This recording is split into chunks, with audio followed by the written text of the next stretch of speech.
ما ورته ویل کنه مال ناوخته را ماله خلک انتظار کوي او بیا دلته بل ځای کې پروګرام د غنم د فاتحه هم ده په دې کې داسې په ډېر فاصله کې و تقریبا ما زه د دې خوا روان شوم خو بیا مې مال خېږه خو دې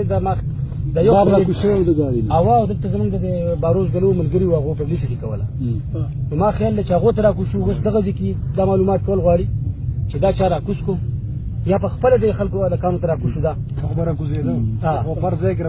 نه خیر په دې ځای راکوز کړو چې په دې ځای کې د راکسان ولاړ دي زه بس د مخکې روان یم خو چې څنګه ما فایرنګ واورېده فایرنګ ته پاټک چوک کې زه دوام دا د چوک کې چې شي دا ګلۍ وتې جومات ته چې وتې دلته ما خیال دی دغه والا چې دی دا بیکري والا دې سره کیمره هم لګېدلې ده دغه ځای کې دا یو خبره ذهن کې ساتئ دوه کسانو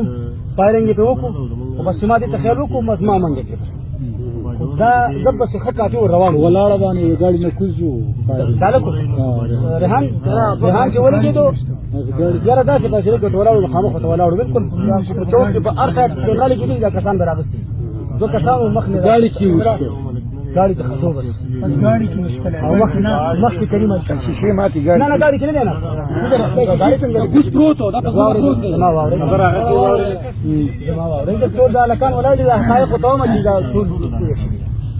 دا ګاډي خطو بس هذا القاسه بس عبد الوهاب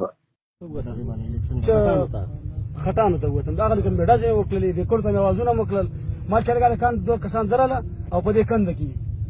بیا هغه سایډ ته کوشم بیا مې ډزې وکړل ماشین وسه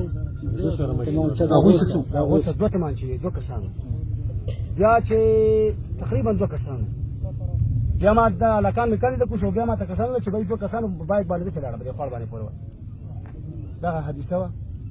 بل چې ما پسې منډې والې په تش لاس باندې نو په دلته خو په دغه ځای کم از کم دا لوي دي ولاړو دا غوښتل ټوپک ورسره وي دا ټپک والا ولاړي ولې دا د دې ذمهواري نه چې دوی پسې منډې والې وي